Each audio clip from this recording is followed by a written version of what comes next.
Sahabat LDP Snode yang dikasihi Tuhan Yesus, gereja adalah komunitas pengharapan.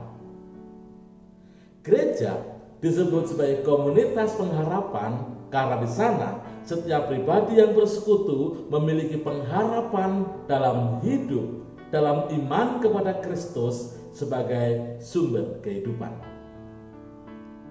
Gereja menjadi komunitas pengharapan. Di sana ada persekutuan dari orang-orang yang memiliki pengalaman yang sama. Dan pengalaman yang sama itu adalah tentang kebangkitan Kristus.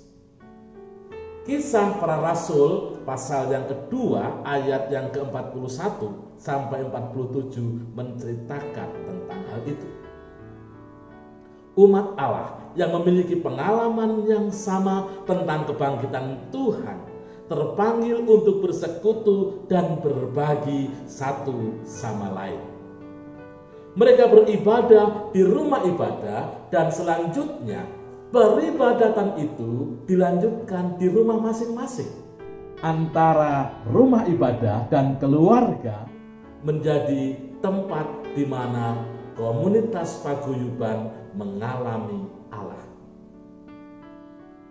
Bagaimana peristiwa itu terjadi?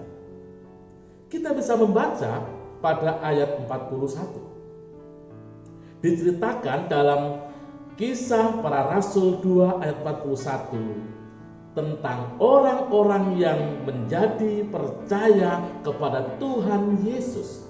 Jumlah mereka sekitar 3.000 jiwa. 3.000 jiwa itu menjadi percaya pada Tuhan setelah mereka mendengarkan khotbah Petrus. Khotbah Petrus rupanya mengena di dalam hati, dalam kehidupan mereka, sehingga mereka bertanya kepada Petrus, apa yang harus kami perbuat? Pertanyaan itu merupakan sebuah kerinduan umat melakukan seperti yang diperbuat oleh Tuhan Yesus.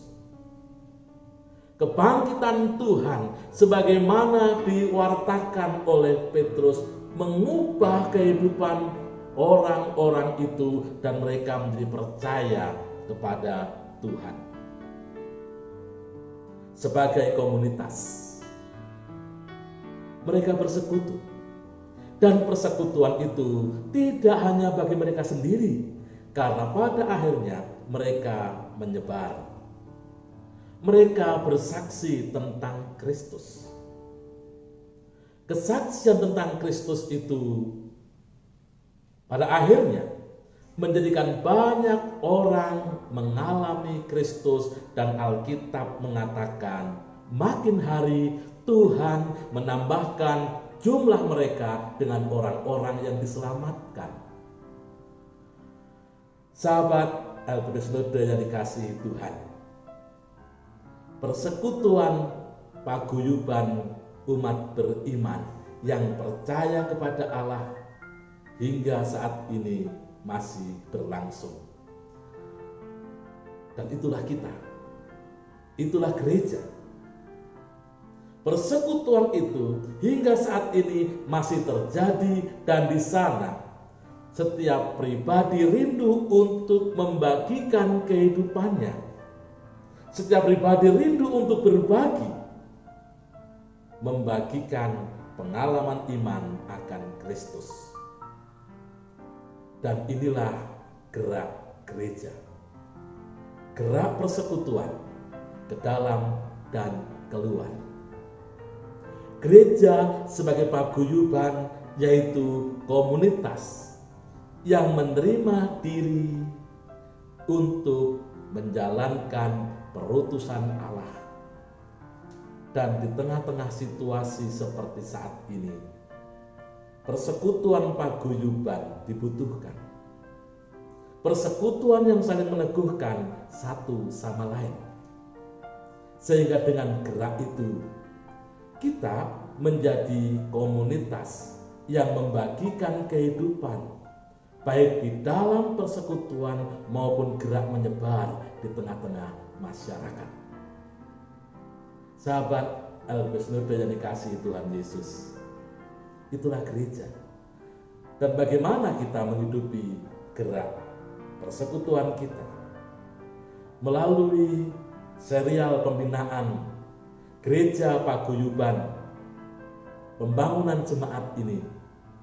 Kita akan berbagi pengalaman bagaimana persekutuan menjadi paguyuban yang membangun kehidupan, sehingga setiap pribadi hidupnya dibangun, ditumbuhkan, sehingga nantinya setiap pribadi mampu dan mau membagikan hidupnya di tengah-tengah masyarakat, berdampak bagi dunia.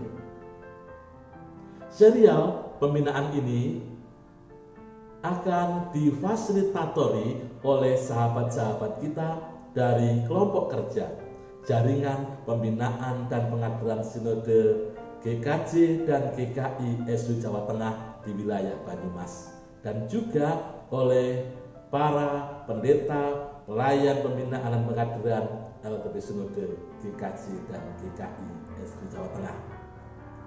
Dan dalam serial ini kita akan mengupas bersama pemikiran-pemikiran dari Jan Hendrik. Ada 5 faktor dalam pembangunan jemaat. Seperti apa 5 faktor itu? Kita akan berbagi pengalaman bersama.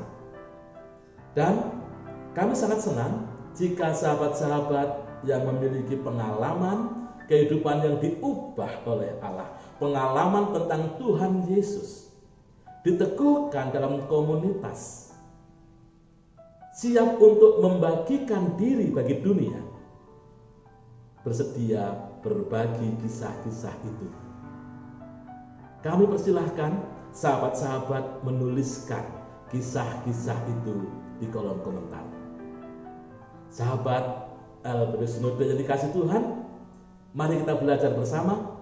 Selamat belajar di serial ini. Tuhan memberkati kita.